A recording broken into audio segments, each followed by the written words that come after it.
There's a famous seaside place called Blackpool that's noted for fresh air and fun. And Mr. and Mrs. Ramsbottom went there with young Albert, their son. A fine little lad were young Albert, all dressed in his best, quite a swell. He had a stick with an horse's head handle, the finest that Woolworths could sell. They didn't think much of the ocean. The waves, they were piddling and small. There wasn't a wreck, nobody drowned, in fact nothing to laugh at all. So, seeking for further amusement, they paid and went into the zoo, where there's lions and tigers and camels and cold beer and sandwiches too. There was a great big old lion called Wallace, whose nose was all covered in scars. He lay in a somnolent posture with the side of his face against the bars. Now, Albert had heard about lions, how they was ferocious and wild. Seeing Wallace lying so peaceful, well, didn't seem right to the child.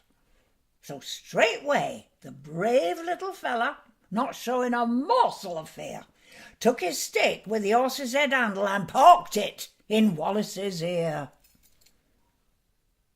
You could tell the lion didn't like it. For giving a kind of a roll, he pulled Albert inside cage with him and swallowed the little lad whole.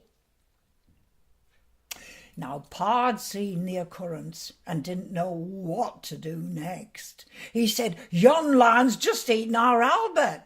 And Mother said, I am vexed." Then Mr. and Mrs. Ramsbottom, quite rightly, when all said and done, complained to the animal keeper that the lion had eaten their son. The keeper was quite nice about it. He said, "Oh, what a nasty mishap. Are you sure it's your lad he's eaten?" And Pa said, am I sure? There's his cap." The manager had to be sent for. He came and said, "What's to do?" And Pa said, "Young lion's just eaten our Albert, and him and his Sunday best too." And Ma said, "Fair's fair, young fella. I think it's a shame and a sin. Young lion's just eaten our Albert, and after we've paid to come in." The manager wanted no trouble. He took out his purse right away, saying, "How much to cover the problem?"